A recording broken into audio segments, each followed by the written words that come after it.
Welcome to Not Milk Never Milk. Subscribe if you're lactose intolerant.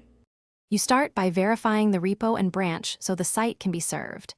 Check that the repo name is correct or that your page's settings point to the right repository and branch.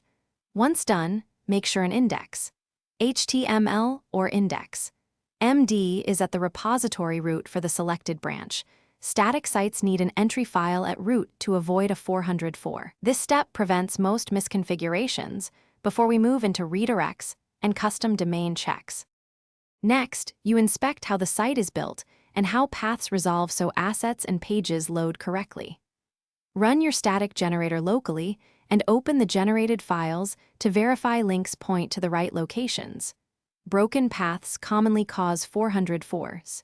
Make sure your base URL or basal setting matches the repository subpath if the site is served from a project page. Also check any build artifacts are committed to the publishing branch, so GitHub serves the latest output. Finally, verify domain and deployment status so the site resolves publicly. If you have a custom domain, confirm the CNAME file in the repo matches your DNS records and that DNS propagation has completed. Mismatches produce 404s. Make sure the page's status shows published and clear caches or test in an incognito window.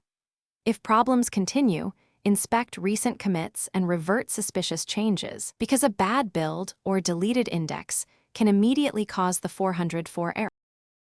Thanks for watching. If this was helpful, leave a like and consider subscribing. See you next time.